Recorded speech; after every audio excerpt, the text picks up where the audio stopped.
ئەم چالاکیە بە مەبەستی هەڵوێزوەرگرتن دژی ئەم داگیرکەری باشووری کوردستان و تعریفکردنی شاری کەرکووکە.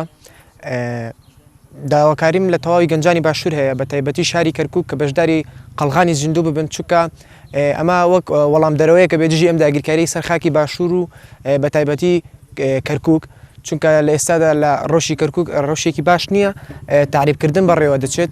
بۆیە داواکارم لە تەواوی گەنجانی باشوور کە بەشداری قەڵغانی زیندوو ببن، چونکە من وەک تاکە ڕێگایەکی بینم دژی ئەم داگیرکەری باشووری کوردستان و ببێتە وەڵامدارەوەیەک بۆ سوپای تورکیا و بۆ دژمنانی کوردستان.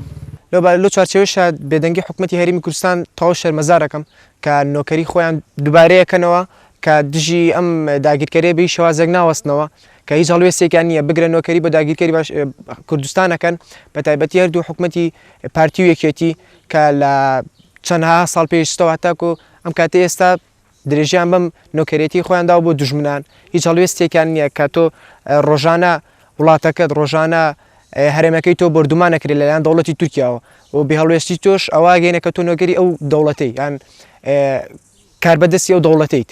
مەبەستی ئەمەکو گەنجانی وڵات پارێز هاتوین بۆ ئێرە ئامان جێمە ئەوەی بین بە قەڵغانێکی زیندوو بەرامبەر دوژمنی داگیرکاری دەوڵەتی تورکیا ڕۆژانە هێرش دەکرێتە سەر ناوچە کوردیەکان. ئێمە ئامادەی بێ هەڵوێز نەبین و بۆ هەڵوێزوەرگرتن داژگاری هاتنوتە ئێرە. داواکاری ئەمەش لە گەنجانەوەی کە بێن بۆ ئێرەت بۆ ئەوەی جوابێکیان هەبێ بۆ داژگاری. پێویستە هەڵوێستی گەنجان بێدەنگ نەبن لە پێنام داژگاریەکە وەک دەبینین دوژمن هێرش دەکاتە سەر ناوچەکان، هیچ حیزبی جرایانێکیش لەسەر هەڵوێستی نیەت.